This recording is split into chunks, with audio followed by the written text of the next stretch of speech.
Welcome back to another exhilarating episode of the internet's only official podcast. It's your same four dweebs. And today, we're joined by the Logan Marshall Green. Take the stage, man. Tell us about yourself. Yo, what's going on, guys? I am the definitive article, the Logan Marshall Green, and I obviously think my shit doesn't stink because I'm talking like that. How you guys doing? Not too bad, man. It's not often that we're graced by like a super alpha Chad like you are, so this is pretty intimidating, for lack of a better word. Oh, you're sweet. It must be a very slow week over there at the Yeah, we just wrapped up with a billionaire. Yeah, little billionaire and other internet celebrities, big deals. They make 10-minute long videos, with like a camera and everything. It's probably foreign to you. No, it's good to be here, man. I'm glad you guys reached out. I particularly didn't, if I'm being honest, didn't know who you guys were, and still don't. How dare you? I know, right? But it was obvious, just to be truthful, like to follow the breadcrumbs back. I watched, Charlie, your review of the movie I did, Upgrade. Oh, and it just reminded me of your movie. I particularly think your movies, it's always the highest compliment. It's not what is said about your film, but how it is said, how it is interpreted, how it is spoken of. And I just thought you were so intelligent in what you said, Charlie, and also what you took from it and how you digested it. And I thought, I want to know more about this guy, and certainly that led to me being here talking to you guys now. Oh, fuck yeah, man. I appreciate those kind words. Your movie is fucking fantastic. Yes, I highly encourage. Yes. Yeah, I highly encourage anyone who hasn't seen Upgrade to see it. Andrew and I saw it together, and we were jerking each other off in the theater to that movie. Oh man, it's fucking beautiful. We were really all over the place with it. It's like, because a lot of reviewers were like, "Oh, it's a big gore fest and kind of a horror movie," and then other people were like, "Oh, it's low budget and kind of just under the rug." And we were like, it seems interesting and cool. We're kind of hyped. We honestly were just expectations just annihilated. It was great from start to finish. Really enjoyed it.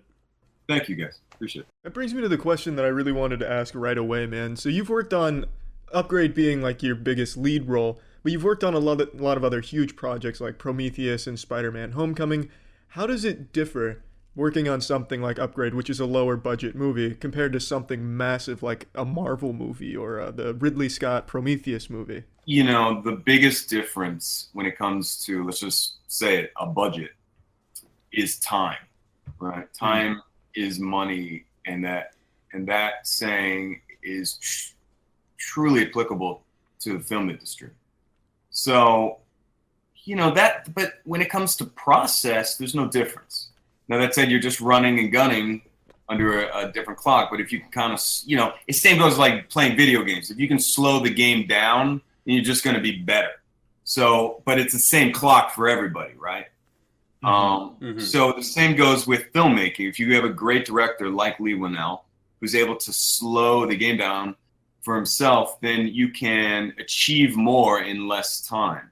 And I find that is the only difference, is everybody's working on the same clock, but the good ones know how to slow it down, even though, it's cool taken away for others to adjust as fast. Does that make sense? Right, Yeah, right. Absolutely. So the real skill comes in, you do have that massive project, but you can kind of pull what you need out of it at the right times and kind of fit the pieces where they need to go. Yeah, he didn't say that, Andrew. That's you missed the point. Okay, I guess I missed it entirely.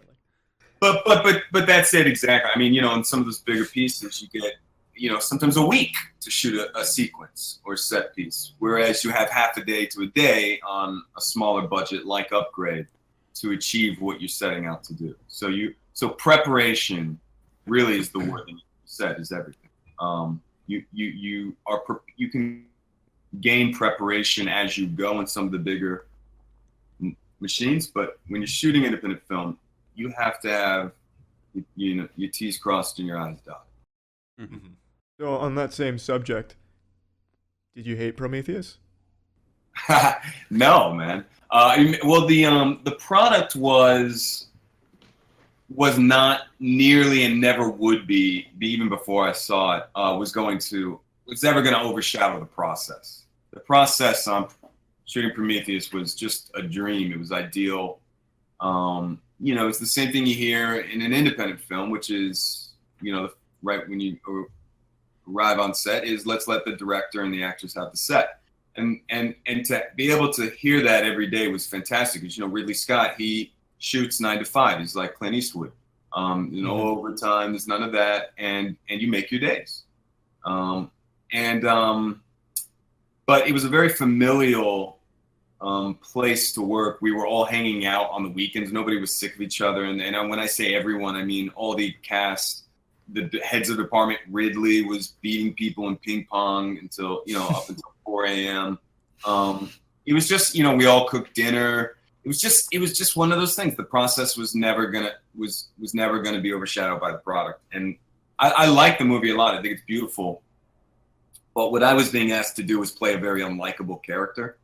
So I knew I as an actor was going to take that on the chin, if I did my job correctly. So I can't say it was my favorite character to play, but I knew he served a purpose. I feel that. Mhm. And just as a someone general, has to do it.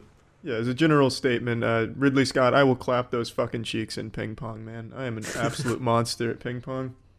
You say that, and Rid is now pushing. I think he's 80 now. Oh, Yeah, even something like easier. Even easier. Yeah, it's the prime time to take him off of his pedestal.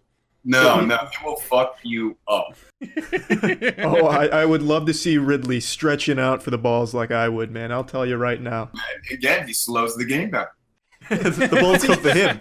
You're flying all over the place. Would you say Ridley's the better director or the better ping pong player? What should he pursue at his end game? Right. I think everything Ridley does, he does 100%. I was gonna say it must have been such like an immense honor to work with someone as prestigious as Ridley Scott. And in a universe that he built, it wasn't just another Ridley Scott movie. It was him returning to a universe that he had left behind and a genre he had left behind for 30 years. All I knew was that it was a Ridley Scott sci-fi. So when I was allowed to read the script, because we were gaining interest, all I knew was as a fanboy, holy shit, I'm gonna read a Ridley Scott script or a science fiction. And I knew, as most did at that point, that he had not done science fiction since Alien. Yeah. Mhm. And when I turned page whatever 63 and realized, holy shit, this is Alien, Oh my god. I shat my pants. I cleaned my pants up, and then I told them I would do it. Side answer. God. How does that audition process go, man? Because not to toot my own farts here, but I was an extra in the Hunger Games, and that process was very simple, very simple. But I imagine for something like that, it's got to be many obstacles. What does it typically look like? Well, if I'm starting at the beginning, I got Prometheus probably because I was doing an off Broadway play at the time, and the casting director saw it, Avi, and she brought me in the next day, and 24 hours later, I was on a plane to London to get fitted in a spacesuit. Oh shit! So you 70 landed the years role. Wait, you went to space before filming Prometheus? That's incredible. Call it what you will, but that's his process. But I might as well have, because my schedule was going to a rundown 90-seat theater every day, to being flown into London and to Pinewood Studios and jumping headfirst, into that movie. You just kind of landed that role without even having to go through all those hoops and such. It sounds like. Is that fair to say? Yeah, there weren't a lot of hoops. It was an audition. It was a quick Skype meeting. Huh. What we're doing with Ridley, and then I was on the plane the next morning. That's fucking wild. And man. then You that must have kinda- really impressed them. Yeah, Christ. I'm guessing that got the ball rolling though into your other movies. Like I'm guessing that's what really picked it up for you to land other places and get your foot in other doors? I don't know. I don't view it that way. I'm sure maybe some do, because I can't say I've ever pushed myself out there in an exposure way. But I've been acting in film and TV since 2002. Mm-hmm. So that was, for me, that was 8 years later into my career. So I had done movies, I had done TV. I can't say that it was opening doors in any different way for me, but it certainly put me in front of more eyeballs than I was used to. You know what I mean? Makes sense. But the eyeballs out there are totally different than the business eyeballs. And I feel like I've at least broken my water to birthing my career, let's say. That's a gross metaphor. You guys will use it in the next podcast. You know it. Probably. Yeah, next time I land a Ridley Scott role, I'll make sure to use that analogy. I broke your water. Yes. Speaking of broken water, though, this is something I need to address right away, man. When you Google Logan Marshall Green, are you aware that the autofill immediately says Tom Hardy right after that? And how do you feel about that? I'm not aware of that. That's cool. Are you aware that you look a lot like Tom Hardy and people are constantly looking at Tom Hardy after you? Because that's fucking wild, man.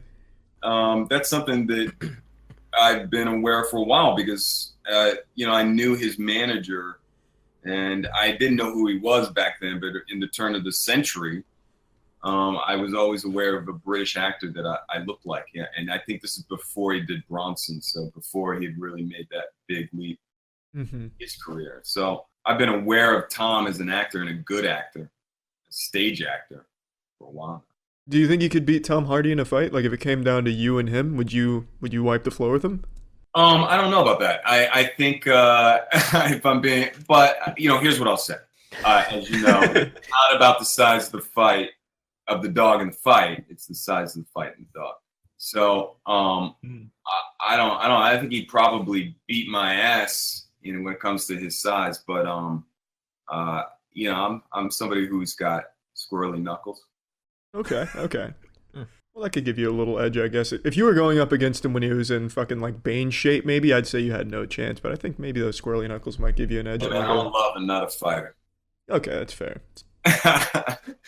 Well, moving on then from fucking Tom Hardy, we'll go back to Upgrade, because I want to know a little bit more about that.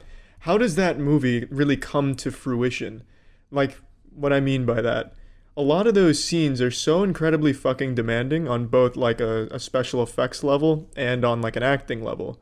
How many times do you have to go through each scene before it's finally up to snuff and ready to be, stamped, approved in the movie? Well, I mean, how is simple. Again, it's preparation. And how many is dictated by all the other 1,000 elements that come into place, come into play when you're making a movie. So we had to get lucky, and because that's what making great movies is luck. But as you guys know, stupid saying, luck is preparation and timing. And so that certainly came into play, because when I walked on the stage, I had prepared with this incredible stunt team and this movement, my movement coach and Lee. We had prepared all the physical fights, right? What we hadn't prepared is how we're going to rub our tummy and pat our head with this emotional passenger, which I was preparing by myself at home. And so I didn't know, to tell you the truth, how it was going to work. And Lee and I have said it before, we didn't know if it was going to work. And not only did we feel like it worked, but there was this whole new absurd element that happened that we tapped quickly into, because it was right there. It was visceral in the reaction, looking at it on set, and also just the crew and the cast around it. It was alive, if you will. Lee is such a good director and knows what he's got that he tapped quickly into it, and that's what we pursued for the rest of the shoot. But it's always you can go home thinking, man, what a day, I killed it, I left it on the field. Boy, does my shit smell like roses? And the next day, you blow it. And you didn't hit it. So every day we had 31 to shoot, every day counts, you know, but it all comes down to preparation. Were there any days on the set of Upgrade where you did blow it? Are there any like tales from the set where maybe something happened that shouldn't have happened? Or any of your movies, really? I mean, you know, when I can't ever really say that. You know, you never know. For me, whenever I look back on my films and I'm like, ugh, geez, it's not so much that I knew it that day, you know, because you're so in it. I feel like if you're doing your job correctly, you're not judging your performance. You should just be simply reacting, being, right? Breathing. So for me, it's not so much remembering that moment I blew it on the day. It's more about, oh, that's how they edited it? Oh, interesting. So that's what that performance is, you know? Because there is the movie you write, and there's the movie you shoot, and there's the movie that you cut. And truly, the movie you cut is just going to be the movie. So you can be as good as you want, and they can cut you. It'll look bad, yeah. Oh, yeah, they can. You can have a bad day. And if you got a good editor and a good director, suddenly that bad day becomes the scene everybody talks about in the movie. So there's so much that goes into it that, you know, we can have critics in there and they can talk about how good or bad the movie was, but in the end, nobody hell knows, you know? Nobody truly knows what goes into making a movie good, and that's why it's so amazing, just A, getting your movie made, and B, getting your movie made and making it good. Feel that, man. Right. Yeah, Hunger Games Mockingjay Part 1 could have been a lot better if they left my fucking scene alone. I agree. 100% on your side with that one. Are you serious? Were you a background artist in the Hunger Games? I love that you put it that way, Artist. Logan. Yeah, I would consider myself of the top level background artists on that set. Yeah, I would. I'm gonna have to rent it and You won't see him. You'll see maybe his hand. So Yeah, you'll there's be no real point. looking for a while if you watch the movie. Well, let me ask you a question, then, John. Did you do it? Were you a one and done background artist? Because for me, I don't know how anyone does background work and comes to work the next day. Well, I love that you're shitting on me, Logan. Well, you see, I I was. wasn't on you. I just am saying it's ruthless, and it's hard work. Yeah, I agree. I put it all on the field, like you said. I walked out of there bruised, bloody, scarred. It was some rough shit. But I was in 2 scenes, actually. Little known fact. The second scene is far less impressive because my arm isn't in it. But the first scene had a line, Logan, and they cut it. You know what that does to a man, Logan? Well, it guts you, doesn't it? Yeah, it fucking guts you. Let me tell you. I actually, you know, it's funny. I just finished. This is going to sound like a shameless segue into a plug, but it's not because I haven't spoken about it really at all. I just finished directing my first feature. Oh, Wow. And it's yeah. something I wrote. All right. And I have a lot of friends in it, but I also have a lot of incredible actors in it as well who are not my friends, but are my friends now. But the point of this being, Charlie, is to hopefully give you some perspective. I cut a lot of people out of my movie. Oh my god. Thank God, I'll never make it then. Listen, it's not because they were bad. It's just simply what serves the movie the best, right? And the funny part of it, though, and I say that to make you feel better, but also to let you know that I am now trying to get a lunch with a friend of mine who is a very good director and find out from her how the hell I deliver this information and when I deliver this information to my friends. Well, what you should do, invite them all to the screening and go, all right, pay attention for your parts, everybody. And then just when they leave the complain, screener. Just walk yeah, out, just leave. Just leave them to their own devices. Let them figure it out. light the fuse, and Yeah. and we get it all done in one fell swoop, right? Well, here's how you rectify it. You do that, you cut it how the movie needs to be, but then at the end, under special thanks, just put everybody. Ooh, yeah, you see, you guys were still in it. Yeah. I didn't even get that.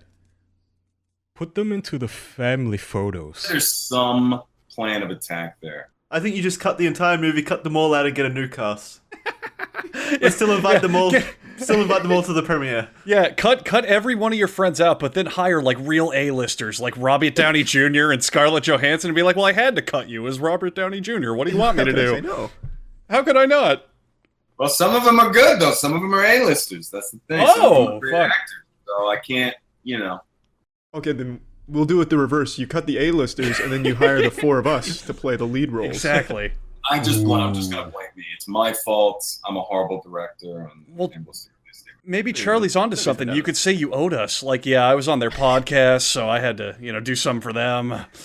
That's why they're in the I'll get you movie. next time. Willing, I'll dump it all on you. No problem. Please. Yeah, just honestly, just throw us under the bus. If Ridley Scott doesn't take me up on ping pong as a result, you know what? So be it. If you've ever showered or brushed your teeth or try to make your hair look presentable, we've got some great news for you. Dollar Shave Club has a lot of stuff to help you out. Dollar Shave Club delivers everything you need to look, feel, and smell your best. I think I'll focus on the fact that Dollar Shave Club has everything you need to get ready in the bathroom, such as their shave butter, which is some of the best shaving cream. I don't want to call it cream, but the best shave aid, we'll call it that, I have used in my life.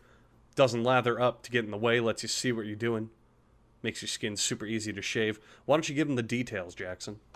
Well, yes, Dollar Shave Club. That Dollar Shave Club delivers everything you need to look, feel, and smell your best. Everything that the boys just mentioned, shampoo, conditioner, body wash, even toothpaste is available through Dollar Shave Club's fantastic Daily Essential Starter Set. You can get your Daily Essential Starter Set by going to dollarshaveclub.com/official. You can get that for $5. That's only $5 for all those things, and of course the amazing razors. So go check it out. Keep the blades coming for a few bucks a month, and all that's yours. dollarshaveclub.com/official. Is that something you ever worry about, though? Like, you said you had friends on the set and you did have to cut some of their content. Do you ever worry that they'll, like, hold a grudge against you now or anything like that? Or are you pretty tight-knit and don't have to worry too much about them coming over in your sleep and, like, farting in your face? No, because it's not about. Like I said, I actually would love for them to come over and fart in my face. Mm-hmm. If they can, I can. It's fine. That would be a next level kind of friendship move. I would know that they felt like they were important in my life. I would say it's just because it has nothing to do with their performance. Otherwise, I would be a little worried, But in the end, I'm the director. It's my movie. It's what's best for the movie, and that's gonna have to be that. Fair enough, then. Makes Just hitting them sense. with the hard facts. Yeah, everybody's. We're all big boys and girls. So, Now, Charlie? I was just going to say, have you seen The Hunger Games Mockingjay, Logan? Not to harp on this too much. I'm well over this this tragedy, but have you seen it? I mean, look, man. I read those books way before those movies came out.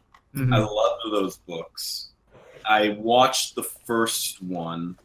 Is that the one you're talking about? No, it's the third one, Mockingjay Part 1. No, I only watched the first one and then quickly went, I don't want to ruin the books. So Yeah. Now, would you have watched the movie had you known my part didn't get cut? of course. And I Yeah. plan on rewatching all of them in a binge. No. Keep boycotting. You're doing the right thing now. You're supporting my cause by not watching. I Just see. Yeah. Oh, I see. Fight the power. Fuck them. Exactly. Fuck them. Yeah. You hear that, Jennifer Lawrence? Yeah. Yeah. Jennifer Lawrence. Jennifer Lawrence personally cut me out of the movie. she In the became the editing booth. director. Fuck this guy in particular. It wasn't even the director that wanted you out. Jennifer Lawrence herself was just like, I don't want his scene in the movie. Just pull him out. Yeah. Well, you know what? I've moved on. And that's more than I can say for the Rotten Tomatoes scores of the last 2 Hunger Games. Ooh. So, Logan, you mentioned earlier you kind of look back on your older films and older acting gigs with, a different light than when you were doing them at the time. How do you feel when you kind of view your performances either on your own or with, I don't know, your friends or family? Do you get that thing a lot of actors get where it's like, oh, I can't watch myself. I feel so awkward. It feels terrible. Or are you cool with it? Like, how does it go for you? I don't really. Yeah, I don't watch my old stuff or anything I've done with like friends, other than like Premiere, I guess that you kind of have to. But for me, it's not because I'm like, oh, I can't watch myself or even pretend, because I probably could, but I just don't care. Yeah, you make choices as someone else and you're in character. I don't know. I decided early on I'm not going to be precious about it. I'm going to orphan them to, someone else and let it be, man. So I don't really watch. A lot of my stuff I've done, I've never watched. A lot of movies, most of the TV, I have not watched, to tell you the truth. Well, I hope you've watched Upgrade. It's a really good movie. I have watched Upgrade, thank you, and it is a good movie, to tell you the truth. Upgrade is one of a few movies that I stand very proud behind and would watch anytime, if needed. And,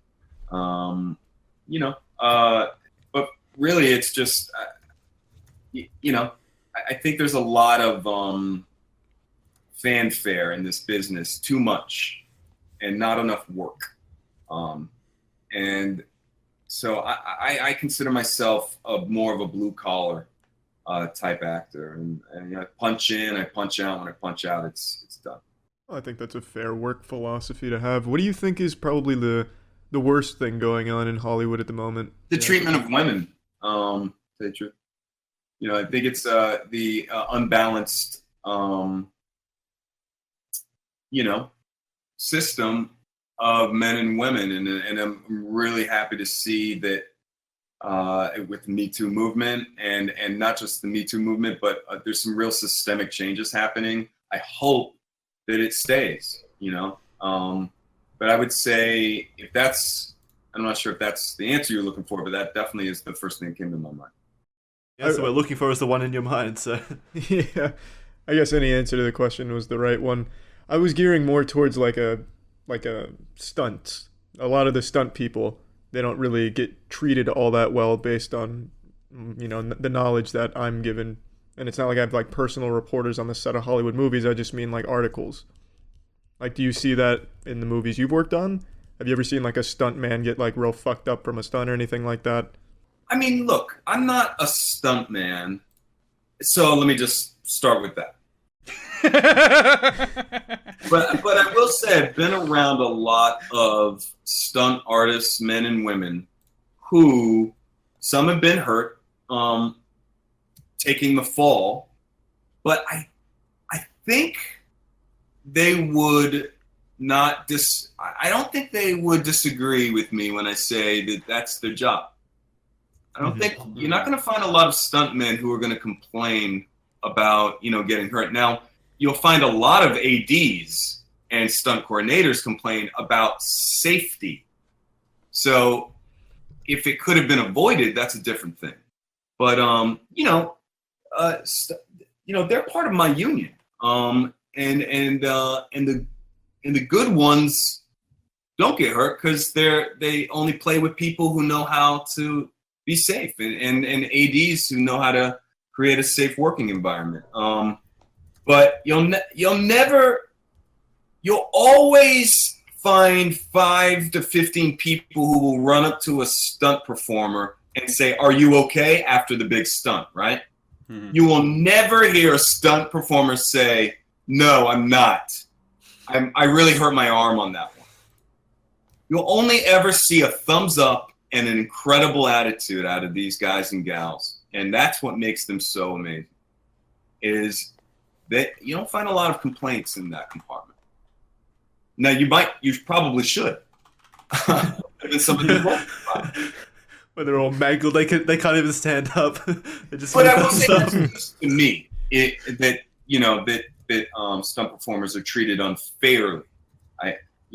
In general, I will say there are certainly, though, some stunt performers who are working in unfair conditions. Let's put it that way. Mm-hmm. I think that's fair to say. Yeah. That kind of segues into a question I had, Logan. Who would you say are some of the real unsung heroes of Hollywood? I mean, like with each movie, you have hundreds of people pouring in thousands of hours, but the mainstream audience really doesn't think about who did the sound design or the lighting or this or that. Who are some people that you really don't think get enough respect or gumption? I mean, I think no doubt about it, like director of photography. Cinematographers, I feel like have always kind of been put to the side. I think casting directors, only of late have they even gotten a union. And even that's still in the works. And I'd say more than anyone, editors. A lot of that is new to me too, because I only just finished directing my first feature. So to see all of the men and women who go into making a movie, I had been savvy and privy to, of course, the production part and some of the pre-production, but the post, I had no idea how much goes into that. And certainly the editor is so vital to the movie. Because again, Right. it's the one you write, it's the one you shoot, it's the one you cut. Right. Yeah. I mean, the actors, except for reshoots, wouldn't really be part of post-production at all, would they? Yeah, not at all. Very rarely would you be invited into the edit, unless you're a producer on it as well. So, Logan, what is your dream project then? I know you just wrote and directed your own feature, but let's say you've got unlimited time, unlimited budget, unlimited pick of talent, anything. What do you think would really just satisfy that creative itch? I think some scenario in which I'm directing, let's just go with a John Muir biopic, Really? where I get to direct in the woods and be amongst nature at the same time. You know what I mean? Mm-hmm. You big nature guy. I do. I like the woods. I like being alone. If I wasn't an actor, I always said I'd be a wildlife photographer. I feel at home there, and certainly I love. That's one of the things I love about acting is you get to actually work out in the woods and in different parts of the world, and I'm an outdoors guy. So I mean, that's totally fair. What is the shittiest movie you think you've seen personally over the last couple of years? the Emoji Movie. Oh wow. You had that prepared. Oh, man. For anyone who's listening, who knows me, who's involved in it, I don't care. I fucking hated it, and I think it's the death of cinema. Damn. So you're saying a movie that the Patrick Stewart was a main character in is a piece of shit? What, didn't he play a piece of shit? Yeah. You It all caught my comes full wordplay. circle. I mean, there are great people involved in that movie. That movie set back the cinematic movement. Well, how much would it... We went backwards with that movie. There's definitely a thing though where an actor will take a role even though they don't like it for the pay if it's really good. But I mean, couple of weeks ago we had on David Cross who did the Chipmunk movies, and even in his own words, he didn't like doing the movies, but as he put it, it paid for a nice summer home, right? Like, what would your price be to play in the Emoji Movie? Emoji Movie 2, Logan's The Adventure. Emoji Movie too. You could. I definitely have a price. There's no doubt about it. We could be here next year, and I'd be like, "Look, guys, I took the Emoji Movie 2 because We bring you back on for a follow-up after Emoji 2. I'm shameless. I have 2 kids. They're in private school. Need I say more? So I will take a money job. For me, it's not so much a price. I've always kind of repeated what someone once told me, which is you need 2 of 3 when it comes to choosing whether you're going to do it. Mm-hmm. And the 3 are art, fun, and money. And if you can get 2 or 3, you do the movie. Now, wait a minute. David As long Cross as the doing... Emoji Movie 2 pays me, it's not going to be an artistic endeavor. But is it fun? Do I get to act with somebody like Patrick, Stewart, in a booth? Fine, sure, great, sign me up. Fuck yeah, you heard it here first. Logan Marshall Green will be in the next Emoji Movie. Fuck The yeah, man. question, that's though, right. which you guys have fucking blown here, is which emoji would I be? Oh, yeah. You're right. Oh, I forgot there was more than one, yeah. It's just, I laid it on a T for you. Okay, well, take your own question here, Logan. Which Yeah, emoji please. would you play? I'm reaching for my phone and I stop myself. I want it off the top of your head. You gotta remember the emojis. Well, I guess the question is which emoji would I be cast as? Not because I have no choice, right, in this matter, let's say. Mhm. Well, no, you're directing this film. You produced it. Do you think that you'd be the Tom Hardy emoji? I think we should put this rumor out there that I'm directing the emoji movie. Directorial debut. Deadline. No, it'll be my sophomore. Yeah, I mean that's a perfect sophomore Yeah. sophomore attempt. I don't know which emoji now that I've put it in your faces. I don't know which emoji I would be because I don't remember which ones were in that first film. But I do like that alien head. Was he? Oh, the Well, the now green wait a one. minute. Yeah, I You know were the in one. Prometheus. Wasn't that literally just about the alien emoji? I don't know, I guess I don't know. I will say I do a fucking mean Animoji. I mean, I'm not kidding. My Animoji game is beyond all of it. The fuck is an Animoji? Are you like a Yeah, what- 14-year-old girl? What is that? Stop, Charlie. You all of you millennials. I don't know. What's You guys don't know what an Animoji is. what the fuck is an Animoji? I know what an Animoji is. It's the ones that iPhone put out that actually talk. They use the facial recognition and Oh. Yeah. Oh, right. Yeah, like Mies, Oh. but for the iPhone. Oh, it's not Right. animal. It's animated. Yeah. 15 seconds long, no longer. Anyway, Charlie, I'm gonna throw some at you on Twitter. I can't fucking wait to see You your should link him to Animoji, your man. SoundCloud while you're at it too. Yeah, do you have a rap career coming up on the SoundClouds as well? I thought maybe you were talking about. Is that what it is? Is SoundCloud to MySpace's to like music? Yeah. Yeah. Yeah, kind of. Yeah. SoundCloud's become the haven for like the Minecraft Deplorables. outcasts. Yeah. Yeah, the deplorables. That's a good way of putting it. If you have any internet presence in any way, you can bet you throw your SoundCloud at it left and right. That's fun. It's what You know, they I do. have like one file in a SoundCloud attempt, and I think it was a toilet flushing. That just about sums up the platform, man. Congrats, you won SoundCloud. I'm not kidding. You game the system. I think it was a London toilet that I thought Ah. sounded hilarious when it flushed. It like sang. It had a high pitched weird whine to it, and it was my first and only SoundCloud. Drop the mic on it, then you've already bested the rest of them there. You know, when I think of movies and actors and big-time Hollywood men, I think about looking good. And I know that as a man, you got to have that high-functioning modern class presented to you with an amazing watch or pair of sunglasses. And I can get them through Movement. It was made by two college dropouts starting their own watch company, so that way you don't have to break the bank getting amazingly high-class and expensive-looking watches. Because these watches are only $95. When normally at a department store, you would pay $400 to $500. That's like 5 times the price. Way too much.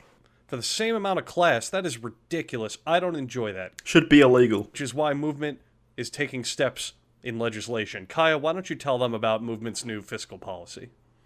Well, the fiscal policy is that you get to keep more of your money. None of that fucking communism shit, alright? So, you can get a good-looking watch, one that looks deluxe, the elite class of upper echelon watches that presumably all the people at the dinner parties wear for, starting at just $95 at mvmt.com/official. Wait, get 15% off by going to that link. mvmt.com/official. You get the idea. Spell it out, somebody.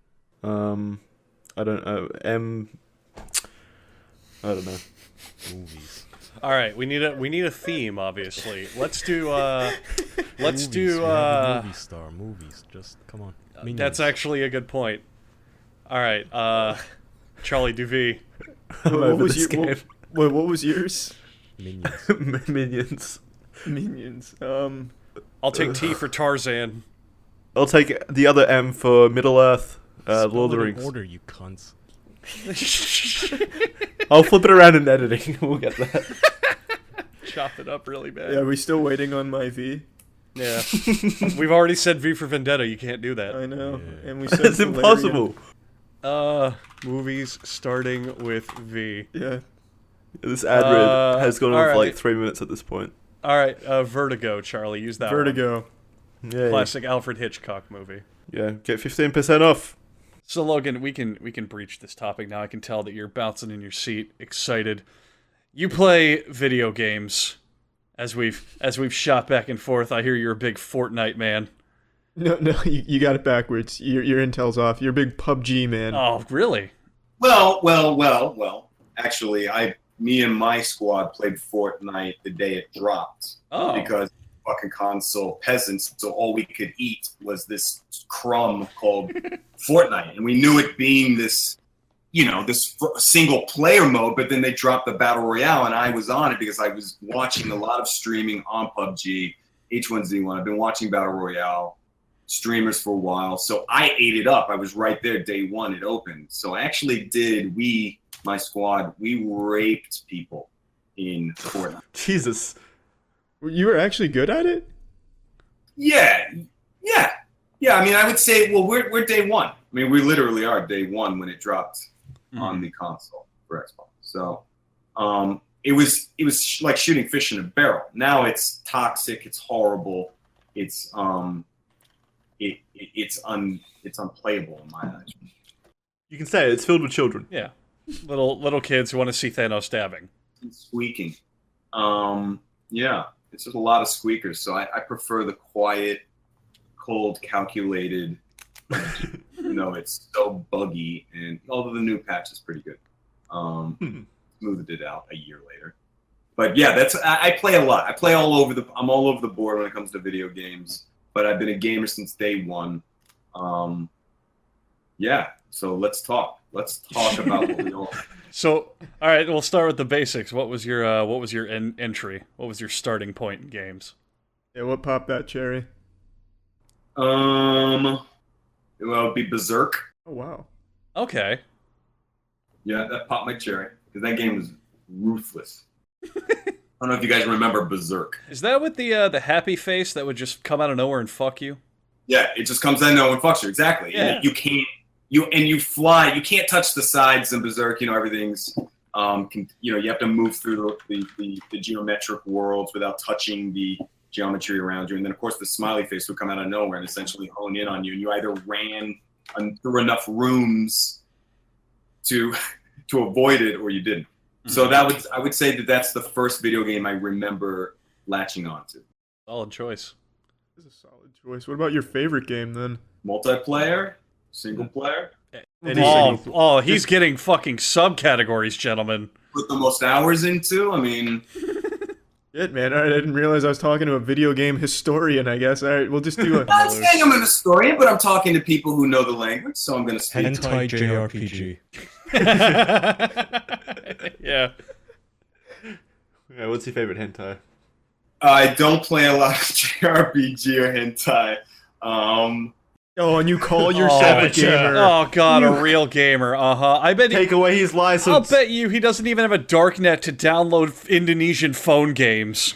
If the character holds a fucking sword larger than himself on his back, I don't play. Oh, Talking okay. shit about Yeah. Final Fantasy, are Oh you? man? come Yeah. on. Oh, I don't day one believe you. gamer, my ass. Where's your waifu body pillow? Oh, Yeah, God. exposed.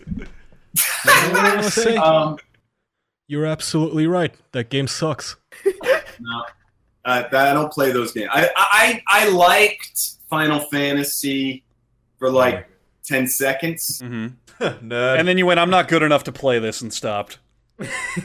No, he went, oh, this isn't fun. The characters don't touch. Went, I see. I can play this first person shooter. Ah. And it was called GoldenEye, and I went Final Fantasy. Oh, All yeah. right, you know what? GoldenEye is a Yeah, good yeah, choice. yeah, We'll give you that one. You know what? That's I'll totally give you fair. that one. I mean, there really is, right? It's kind of a fork in the road. Now, were you that guy that no one liked who would pick odd jobs so no one could shoot you Oh, because your hitbox was too. because you're a little tiny man and all the guns go over you? Yeah. I didn't rock Odd Job actually. Oh. I just rocked faces. I fucking smoked mid lane, bitch. That's some fucking classic Yeah, talk right look there. I at haven't that. heard that since my dad said it to me when we played on the N64. I might as well be your dad. I know I'm older than all of you combined. Oh God, you heard it here first, folks. Logan Marshall Green is 88 years old. Right? I mean, pretty close. No, Ridley I Scott beat definitely your put ass. a lot of Oh, that's hours. so cool. Yeah, when a lot of my friends were playing Final Fantasy. Mhm. I mean, I like RPG, but that said, now look, I'm a big MMORPG guy. I'm a big WoW guy. I'm before WoW. I go to EverQuest. Oh, we thought you were cool. I know you can judge away. I'm shameless about it. But I went through that phase too. Mhm. What about RuneScape, man? You ever play RuneScape? No, but I know it. I didn't ever open up RuneScape. Surprising. You dodged a bullet there. Yeah, really. What? Wait. So what is RuneScape? What? Well, I mean, what Basically isn't like a free. RuneScape? It's a free MMO basically, like an MMO light. Like you take World of Warcraft and you strip it of like all of the intricacies in it, and then just offer it up free. That's RuneScape. You got lucky you didn't play it. Because Yeah. you would not be an actor today, man. That you'd still be stuck on that agility grind. Really? Is that what Yeah. everyone was after? Agility on that? Pretty much, man. That's a life consumer. Can literally consume your life. You could go to prison. Yes. That's Also true. true. I spent a lot. Look, let me just say, I spent a lot of time on WoW. I mean, I spent too many days of my life online on WoW. But that said, You're not the only one. I wouldn't be the first actor to say that. Us actors have one thing, and that's time on our hands. You know, it's how you spend it. So wait, is there like a secret actors guild in World of Warcraft just running around doing raids? Like, oh, dude, I want to do this dungeon. Get Daniel Radcliffe. Like, all that kind of shit. I know there's a lot of huge A-list actors who spend, I mean, for crying out loud, Dave Chappelle ran to South Africa to go play it, where he wouldn't be harassed. Wait. He played WoW in South Africa? You guys know about, now look, I don't know how confirmed it is, but I think it's kind of confirmed. Remember when Chappelle, from what I heard, now this is just what I heard, this could not be true, I don't want to put this out there, and I'm sorry, David, you hear this, but I hope you guys had Dave Chappelle listening to your podcast. Oh, don't worry, he's on next week. Yeah, he'll come on to it to defend himself. They always do. But I heard, and this is a compliment, that I'm pushing this rumor, is I heard that Dave Chappelle, remember when he disappeared, he went to Africa. And I think it was like South Africa is the rumor. And when he disappeared, he went under and just logged hours. Wow. Wow, I had no idea about that part. I didn't not a hear that rumor. either. But and I've heard it. There's a couple others. I had a conversation with Henry Cavill. I hope that's how I pronounce his name. He's a big WoW guy, as you guys Really? should know. You know, what's his face? Triple X. Vin Diesel? Vin Diesel. Well, yeah, he's a. Well, yeah, Vin Diesel's a big nerd. He plays D&D and shit, right? Yeah, he made the Riddick games on the Xbox. What's his name? That loser. That nobody. Wow, that's cool. There's the what's that girl from that '70s show? Mila Kunis. Yeah, she's also a big WoW player apparently. There's a lot of. I mean, look, it's not that far from why the same reasons you want to act is play other people. That's why I play video games. I mean, I wouldn't be an actor if I didn't play video. Really? Wow. Is that kind of what got you into it? Like you looked at Final Fantasy, like, fuck this nerd, I could do so much cooler Yeah, shit. what came first? Right. Well, video games definitely came first. I'm from a theater family, and so I rebelled against acting because that's what my mom and dad taught. And I certainly rebelled by playing video games. But I was also playing, a lot of these games because of how immersive the experience was. So Skyrim, and games like The Last of Us. These are fully immersive games that are, and I truly believe this, they tap into you emotionally, right? Mhm. And Oh yeah. well, that's what acting is. You're tapping into an emotion. You're tapping into a specificity of thought that is not your own, right? And that becomes character. And so that's why I love video games. I love competitive video games. That's why I get online and I get offline, like with God of War or whatever, to play so someone good. else. Mhm. To play someone else. And the best part about video games, you can play a woman or a man. And understand that experience specifically in that way. Whereas I'm a little bit more limited when I'm at. Well, Logan, I'm really happy to hear that you are moving on to bigger things, but there are some big things out there that are bad, like big contracts, big bills, big fees.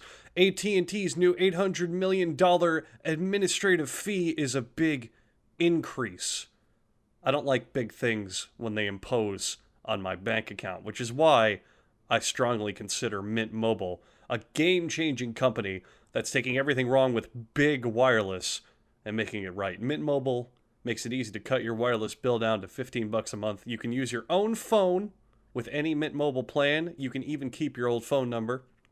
Every plan comes with unlimited talk and text. And if you're not 100% satisfied, Mint Mobile has you covered with a 7-day money-back guarantee. Jackson, there's a call to action here. I'm going to need you to read it. Sure thing, pal. To get your new wireless plan for just $15 a month, plus free shipping on your Mint Mobile SIM card, go to mintmobile.com/official. That's mintmobile.com/official.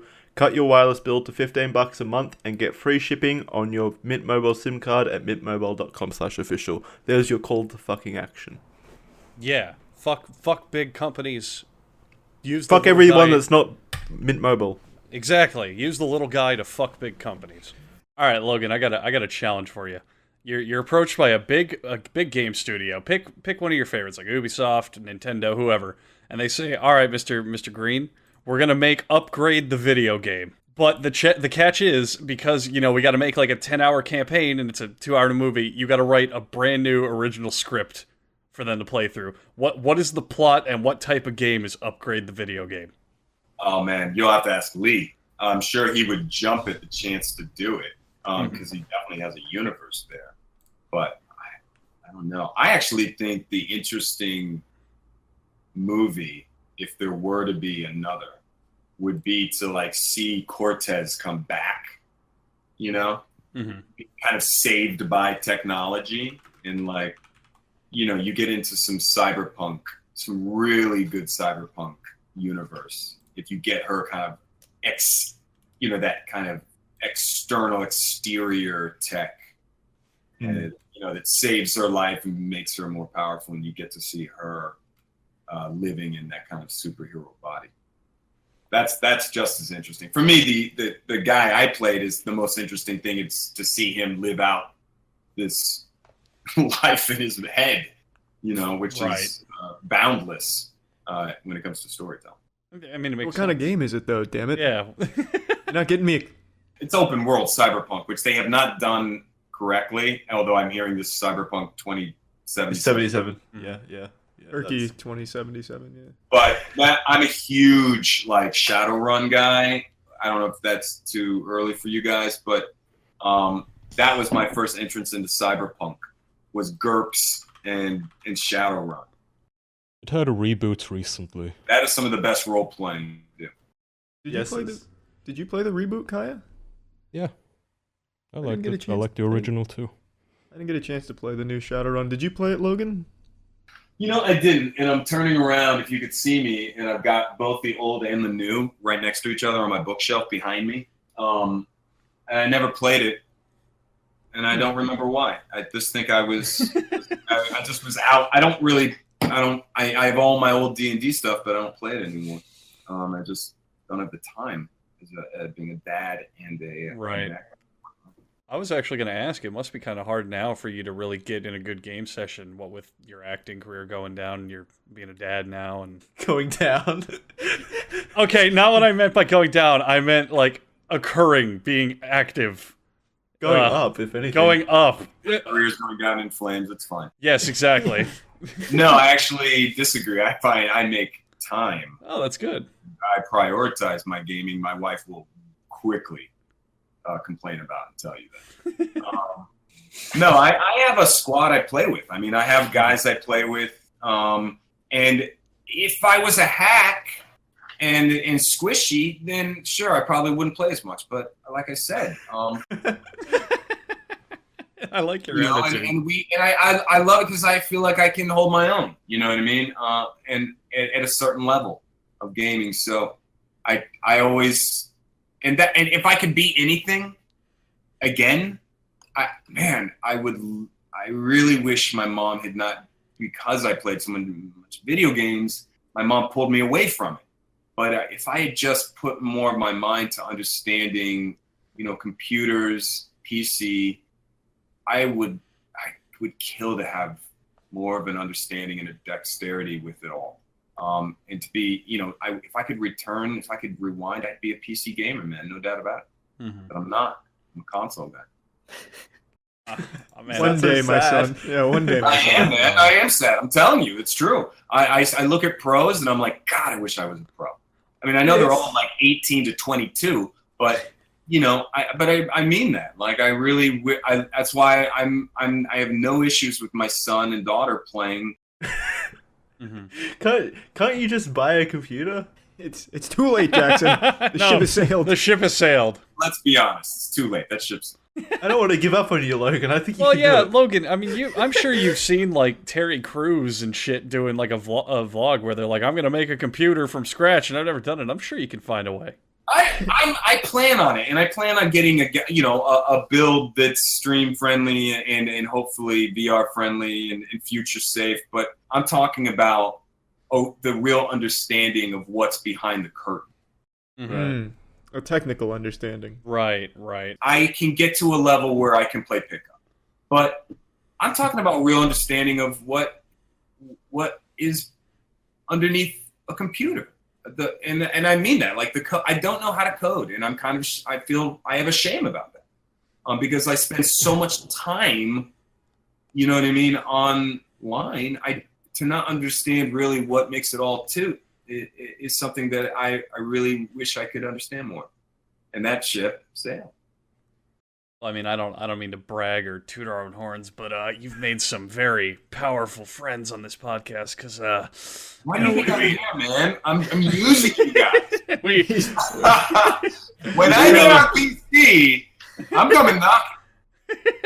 I'm just saying we are more than willing to help out a friend to get into this culture here. Don't hesitate to look us up if you got any questions.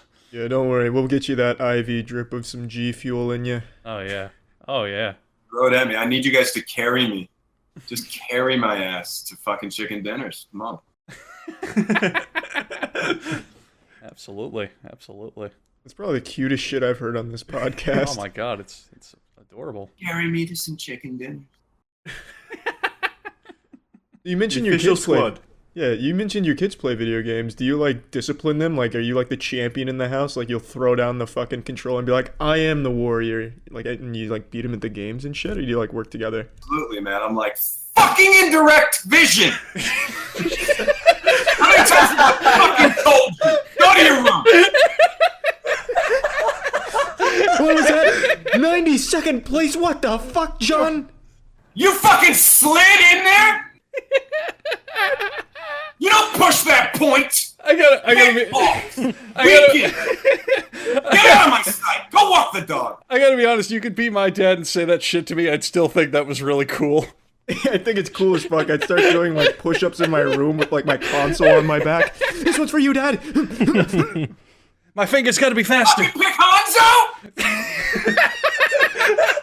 Can't you see they're running a dive comp? What the fuck, Junior? Give me the rock. You're should running have a high adopted an fucking Asian. dive here. I need you on Brigitte now. And if you're not gonna fucking pick Brigitte, then get out of my. And I put cigarettes out. I think you found your in, man. Fuck being a pro. Go be their coach. Yeah, for real.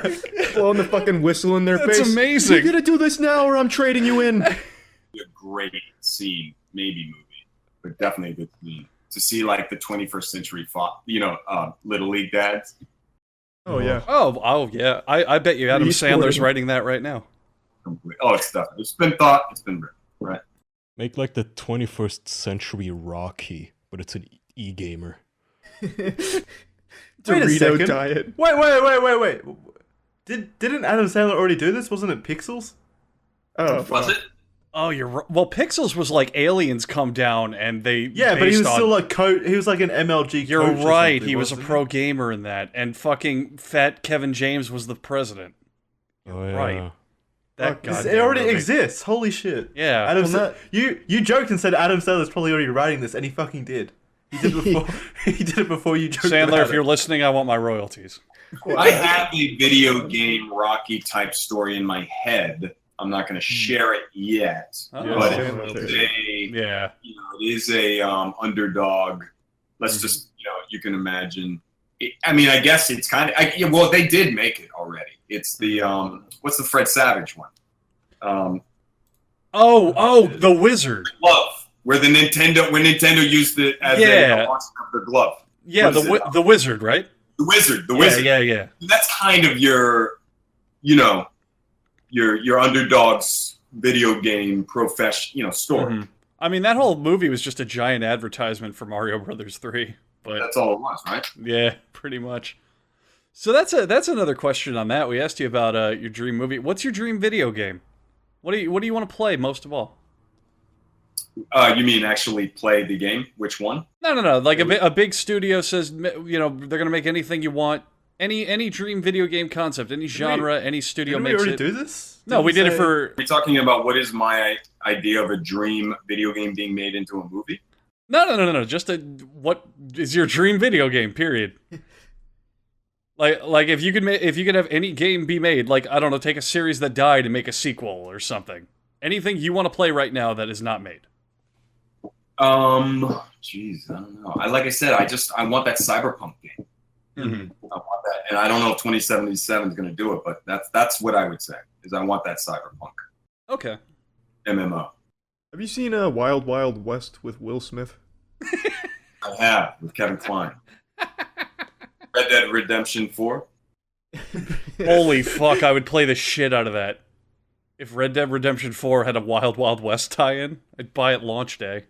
I fucking loved that movie as a kid. It was a man. great Whenever movie as a kid, and then you grew up and Well, yeah, whenever I think about cyberpunk now, for some reason my head immediately goes to Will Smith's Wild Wild West, and I feel like such a fucking degenerate when that happens.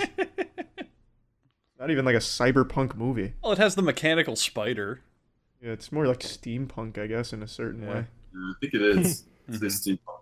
And also, I'm also looking forward to the Valiant winning the OWL next week. Yeah, I don't know what that means. That's a Overwatch League, I believe. I think you're more of a gamer than us. Yeah, really. God damn, you could teach us some things. Christ, yeah. Fuck, I had no idea. OWL? Don't fucking walk up to me mid lane. Actually, since we're on the topic of battle royals, I actually wanted to talk about this on the podcast. Did you boys even know the Culling 2 came out? You know I did. No. Yeah, Jackson and I The talked about it. The Culling 2 came out? Yeah, I mean, the Culling 1 hardly came out. exactly. And so the best part about the Culling 2, Kaya, did you read about it before I get into it? No, I don't even know what it is. Okay, well, this is incredible. So, the Culling 2 makes Lawbreakers look amazing. It is a bigger flop than Lawbreakers ever was. It came out on Tuesday. They announced it was coming out on Sunday. They released the trailer on Monday, and then they released it Tuesday. They peaked at 249 players, and within 19 hours was down to just 1, and it's never gone up. Seriously? Yeah, 100% serious. I bought the game It's just to... the fastest a community has died. I think ever. No, 100% ever. Even like Steam indie games, they get accidentally promoted sometimes, so you get a community. I played a fucking game on Steam that was, I think it was like 50 cents or something. It was called like Contract Killer Super Loaded or something like that, and it had 100 players. The Culling 2 never even reached that concurrent amount.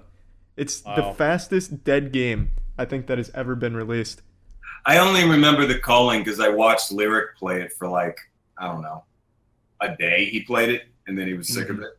Yeah, it wasn't a good game. It was an okay concept. It was before like battle royales really broke Yeah. through. Well, it's any a kind survival of- game. It was trash. What is that? What did they call it? Funk? Like, Yeah. It sucks when your material is named Funk. Yeah, It true. was kind of the nail in the coffin. They couldn't even come up with cool names, but this is even worse. I swear to God, it was the most amazing story reading about it and then going in to experience it because they're still so shameless that they're keeping it up. So I bought it just to go into the emptiness. Wow. What a waste of money. Really? Yeah, I mean, it's easy refund because I didn't even get to play it. It doesn't work because you can't play it. There's not enough players to get a single round going. I don't think Steam's going to be on that hill dying for it. Forever. Yeah, you sit in the purgatory with no one else there. It's the most like tranquil experience. Matchmaking ellipses forever. Yeah, there's the Culling 2 for you. Matchmaking ellipses. That's sad and not surprising.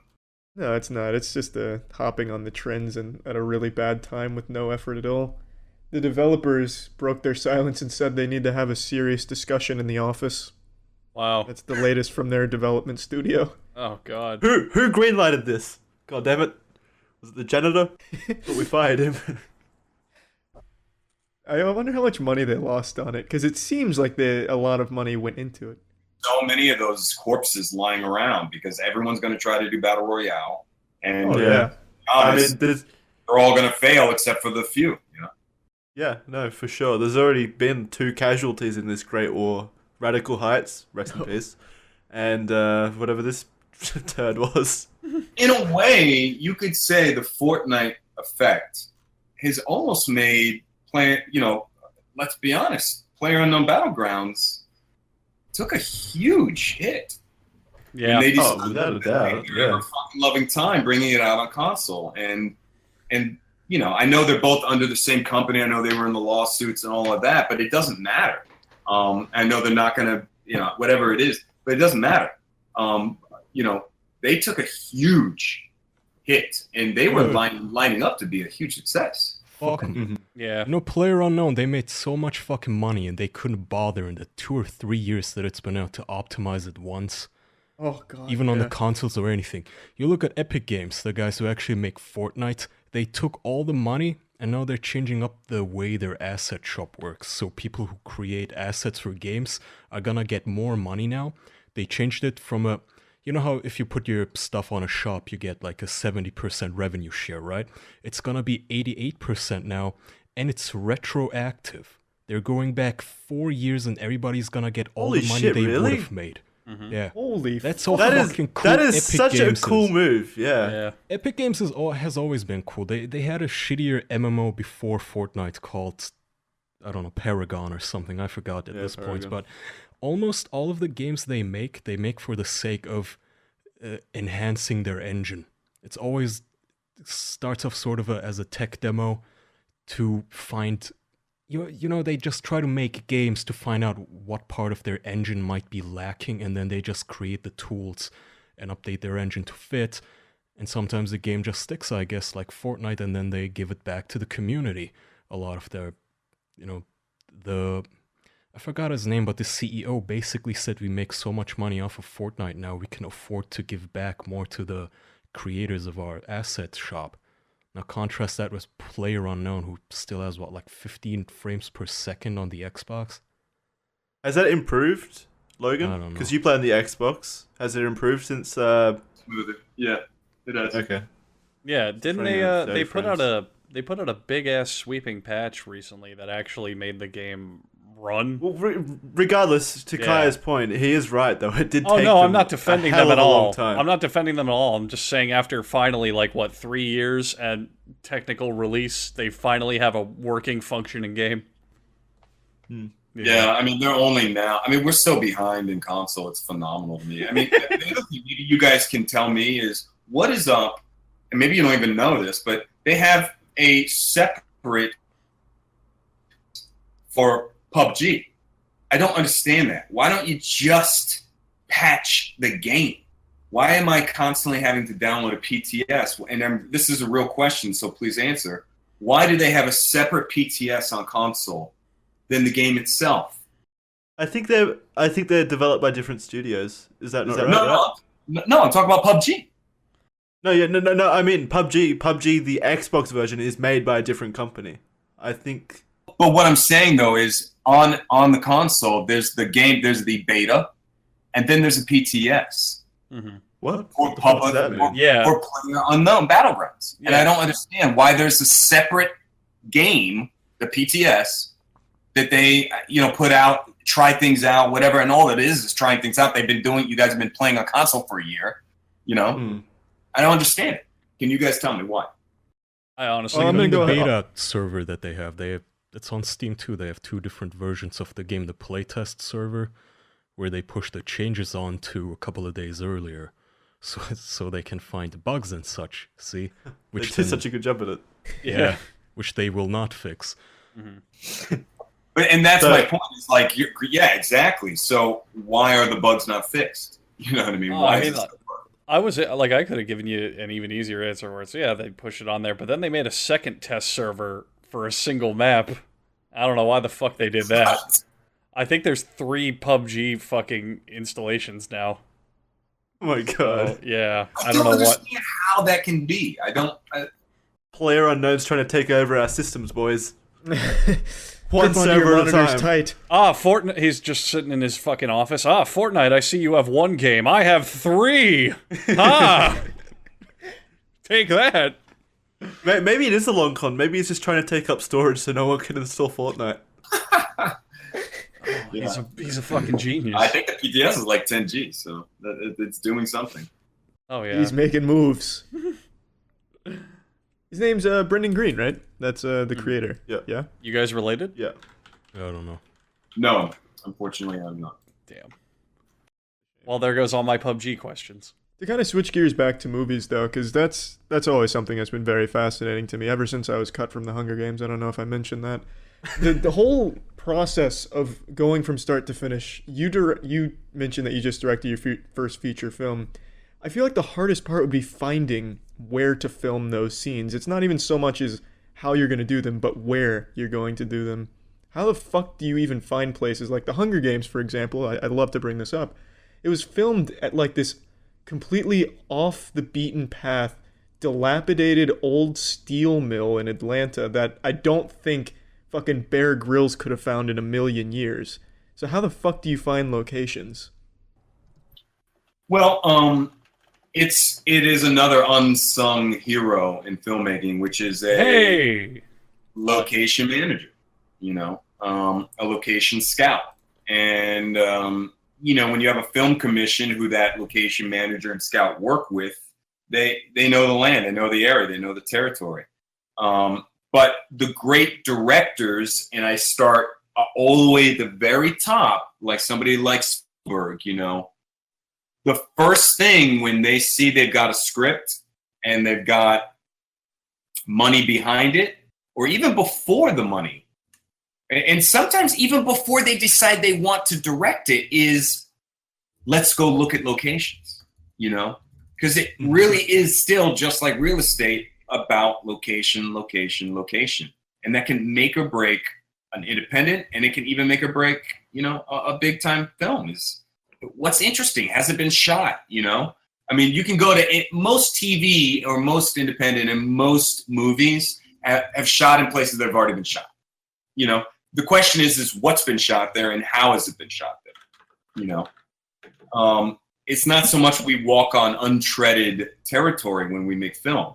It's about how we shoot it with a camera.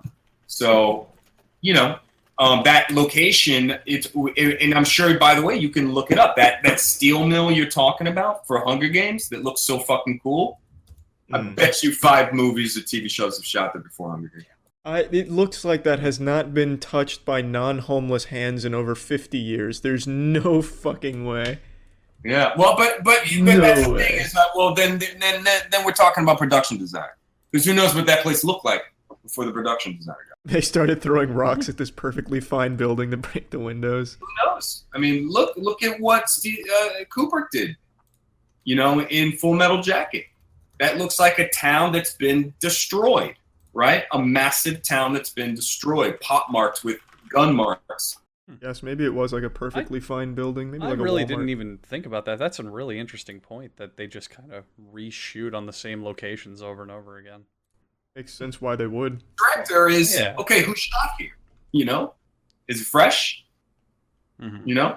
And then you decide, there's so much that goes into it. Like I shot at this graveyard, for this movie I did. Now it's a graveyard everyone shot at. But the area I went to, I made sure nobody shot. But they have shot there. So I went and watched the movies, not to get advice or ideas, is to make sure my ideas are not theirs, because I don't want to repeat those shots. You definitely don't want people thinking when you shoot your movie, oh, I've seen this location. Yeah. I know this was in A.B. That's what I would worry about, yeah. Yeah, I tread all the ground.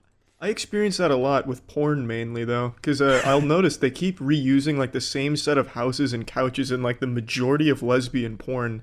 Like I'm pretty sure it's just like one director's place that he keeps renting out to all the other ones. It's a conspiracy that I'm working on, Logan. I'll keep you updated. No doubt about it. My name's Paul. Well, all right, Paul. Speaking of porn, I got the real hard hitting question. It's a tradition on this podcast that we ask to every guest that we get on. So I'm sorry you're not very special in this regard, but we are definitely including you. Logan, do you have any interesting masturbation tales, techniques, worries, anything? Worries? Worries. Anything I worry the interesting masturbation will take me. that you can share with us? I don't. I do have what that question made me think of is a story that the great playwright Adam Rapp tells. In fact, he wrote it into one of his plays, so it's not me outing him. He wrote it literally into one of his plays, and it's one of the funniest masturbation stories you'll hear. Mm-hmm. All right, and I'm probably not going to do any disservice to it, but let me try. So he was staying with his mom. They were touring some, I can't remember what it was, I think college. And they were staying in a motel, because you go around, you're looking at these colleges, sometimes far from where you live. And so that's what was happening. He was with his mom and his dad and his brother. His brother, Anthony Rapp, is a great actor. Mm-hmm. And as the story goes, his mom and his dad leave to go to dinner and leave him in the motel. And he's a kid, and he sees this free porn, or not free porn, but porn on the TV, right? Yeah. So he turns it on, he buys it, and because he's alone now, and he begins to masturbate. At which point, he finishes, and as he's finishing, his mom storms back into the motel room. Oh no! And he grabs the first thing, which is like his coat, and puts it over, his body in the bed. And wipes himself up quickly, and it's like, oh my god! And then throws it, throws his coat over, and she walks in, and she's like, "What's going on?" He's like, "Nothing." And she's unaware of what's going on. Sure, she is. She says, "I'm sorry, I forgot my coat." Goes over to the chair and puts on her coat, unbeknownst to her, as she turns around, that he's used that as. Did you just cut out for anyone else? We're getting to the climax, and now I can't. God, Logan, I'm sorry. I think your mic cut out. Where did it cut out? She put on the coat. She put the coat on, and as she's walking out, he could see his load all off the coat. Now, the cherry on top of this is his mom has a cat. They have a cat, and he got this horrible infection in his neck. And he couldn't figure out what it was. Thought he had gonorrhea, whatever it was. It was burning sensation. And I guess he went to the doctor finally because his dick had swollen up into the potato. And, oh, hell yeah. And the doctor pulls this cat hair that I guess was on the coat out of his urethra. No longer he realizes that he's allergic to cats. Oh. What a way to find out. He's just a fucking fur ball from the dick hole. That's a fucking... It's not mine, it's Adam Rapp's, and I don't think he would be pissed at me saying it because he wrote about it. Well, that's quite the story. I think that's a good story to end on as well. That is a fantastic You cheated on the one. question, but we'll forgive it. Half the story I always end my podcasts on, so... All right, man. Do you have any things that you want to shout out? Any upcoming projects? Your Twitter account? Shit like that? Yeah, man. I mean, you can find me at The Real LMG on Twitter and, and LMG on Instagram. It's kind of a one-way street, but, get at me. And unfortunately, as I said, I can't really talk about it because of the nature of us and our submissions to festivals. But once we are finally going to air at a festival, and I'm going to announce this new movie that I directed. Called Adopt a Highway, that Ethan Hawke is the lead in. And it's pretty dope. I think you guys would be. That's very cool. Fuck yeah, man. That's Congrats. incredible, man. Yeah. Keep your eyes locked to Logan's Twitter account and keep an eye out for the release date and stuff like that. And guys, I will definitely hit you up once I get that PC up and running. Please do. Yeah, absolutely. Yeah, man. we pretty much use Discord primarily, so now that you're in here, you can easily just slap us all. Pretty good way to contact us. Yeah, message us whenever. Cool. Will do. Will do. Awesome, All man. right. Well, yeah, thanks again for coming on. Yeah. Really appreciate Thanks for it. spending some time with us. It was really fun meeting you. Thanks everyone for watching this week's episode of the official podcast. We got links in the description to a lot of good stuff. Andrew, you want to say your signature line that you've done so? I'm so glad that it's become my signature line. If you're watching this on YouTube, please consider, because it would greatly help our cause to make this podcast the best that we can, watching it on an audio platform such as Spotify, iTunes, anywhere you can get your podcasts. Get it a day early. And we've also got a Patreon if you want to throw a few bucks our way. It helps keep us going, I guess. It's a good way to show support and get some extras. Go check it out, patreon.com/theofficialpodcast. Thank you everyone for your support and watching this far. Thanks. Bye. Goodbye. Bye. So that's the end of the episode. We're also doing a Comic-Con thing on August 3rd in room 20. August 4th. Jesus Christ. It's sometime none of you live in Tampa, I'm sure. There's no way you're going to walk on over. But by chance, if you do find yourself in the desolate wasteland of Tampa Please and don't come. find any iota of interest in the Comic-Con, we're doing the podcast live. But hey, if you want to catch us live in person, actually in the flesh, look at our bodies, we'll be doing the podcast live at Tampa Bay Comic-Con on Saturday, August 4th at 10 p.m. Room 22. You can go to tampabaycomiccon.com for more info, to pre-purchase tickets, to look up where it's at, figure out how you're going to get there, because you should be there. It'll be fun. You can come meet us and hang out, and we'll talk about stupid shit. I don't know. If you don't want to buy tickets, you can just sneak in. That too. That's a thing that you can do in life. That's a life lesson. You can apply it in a lot of places. Tampa Bay Life Comic-Con, August 4th, podcast live. We have no idea what it's going to be like, so you should witness it.